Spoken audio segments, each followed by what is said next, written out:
Պարոն Հարությունյան, առաջադրված մեղադրանքի մասով ինչ ընտրակաշառքի մասին է խոսում հակակոռուպցիոն կոմիտեն, ում է ըստ նրանց Խաչիկ Գալստյանը եւ մյուսները կաշառք տվել։ Նախընտրակաշառքի մասին խոսք լինել բնականաբար չի կարող, որովհետեւ ընտրակաշառք չի բաժանվել։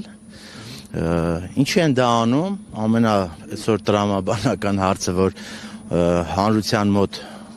առաջանում է, պայմանավորված է կուսակցության գործունեությամբ եւ առաջիկայում սպասվող ազգային ժողովի ընտրություններով։ 6 ամիս հետո մոտավոր սպասվում են ընտրություններ, գաղտնիք չի, որ հայրենիք կուսակցությունը առավել եւս վերջին ամիսներին ակտիվ զբաղված է կուսակցաշինությամբ, մենք հրապարակում ենք այդ կադրերը, թե ինչպես հանրապետության արդեն տասնյակ համայնքներում ստեղծում ենք տարածքային կառույցներ, ընդ որում համայնքներում, որտեղ մենք երբեք չենք ունեցել կուսակցության անդամներ։ Եթե նախկինում առաջնորդվում ենք մարզային կառույցներով, հիմա արդեն շրջանային կառույցներով, հրապարակային միանշանակ, անկասկած։ Այդտեղ երկրորդ կարծիք լինել չի կարող։ Իրենք պայմանավորում են կուսակցության ակտիվությամբ, փորձում են որոշակի լծակներով ճնշել, խնդիրներ առաջացնել։ Խաչիկ Գալստյանը, ինչպես գիտենք, կուսակցության գործադիր մարմնի անդամ է, կուսակցության գլխավոր քարտուղարն է, առանցքային դեր ունի կուսակցաշինության աշխատանքներում։ Խաչիկ Գալստյանը շատ ակտիվ ուրեմն հանրային քաղաքականություն է իրականացնում, գնահատականներ են հնչեցնում այս իշխանության գործունեության վերաբերյալ, մեր կուսակցության ծրագրերի վերաբերյալ, իրենք էլ ինչ այլ գործիք չունեն, ոչ են կարող ասեն, գիտեք ինչ, Խաչիկ Գալստյանը նախկինում եղել է այսինչ պաշտոնի, չգիտեմ, այսինչ գույք ունի, այնա թալան է, այնա արել, կամ հայրենիք կուսակցությանը մեղադրեն, չէ, բան չկա, պետք է մի բան բերեն, գրպաններս։ Գրասենյակի բացի մարդեն բռնում։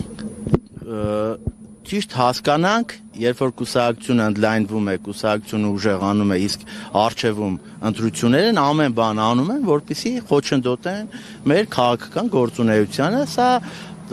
այս գործելավոճը մենք ոչ միայն հիմա ենք զգում, հիմա ինտենսիվանում է, առաջիկայում առավել կինտենսիվանա, արդեն նշեցի ընտրություններով պայմանավորված, բայց նաև երբ որ հետայաց են գցում կուսակցության գործունեությանը, տեսնում ենք, որ 5 տարի շարունակ ամենատարբեր ճնշումների միջով մենք անցել ենք, տասնյակ քրեական գործեր, էլ ավելի շատ ուրեմն, չգիտեմ, բերման ենթարկել, ֆիզիկական, ամեն տիպի ճնշումների ենթարկվել ենք, էլ դրանից ավել կարծում եմ դժվար է պատկերացնել։ Նպատակը քաղաքական է եւ իշխանության նպատակը քաղաքական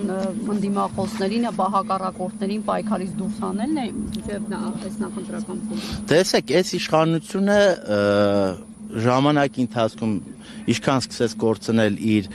հանրային վստահությունը, լեգիտիմությունը, այնքան ավելի ինտենսիվացրեց ճնշումները քաղաքական կուսակցությունների հանդեպ։ Մեր կուսակցությունները այդ առումով առաջատար դիրքերում է։ Սա աքսիոմա է, սա փաստ է, անհերքելի է, ուղղակի գիտեք ամենաաբսուրդը ինչում է կայանում, երբ որ մի իշխանություն, որը սիրո հանդուրժողականության մասին է խոսում է օրենքի գերակայության մասին, անընդհատ բերանները բացում են, մի 5 բառից առնվազն 2-ը ժողովրդավարություն ու արի ու տես է ժողովրդավարության պայմաններում գալիս են։ Նիկոլ Փաշինյանը վախենում է իշխանաձեռքումից, Նիկոլ Փաշինյանը բնականաբար վախենում է նաև Արթուր Վանեցյանից, քանի որ իրենք ինֆորմացիան շատ լավ ստանում են, թե ինչ գործունեություն ենք քաղաքական իրականացնում, մեր դիրքերը ինչպես է ամրապնդում, դրանից ելնելով փորձում են ավելի մեծ ճնշումներ բանեցնել։ Հարգելի հետևորդներ, այստեղ են նաև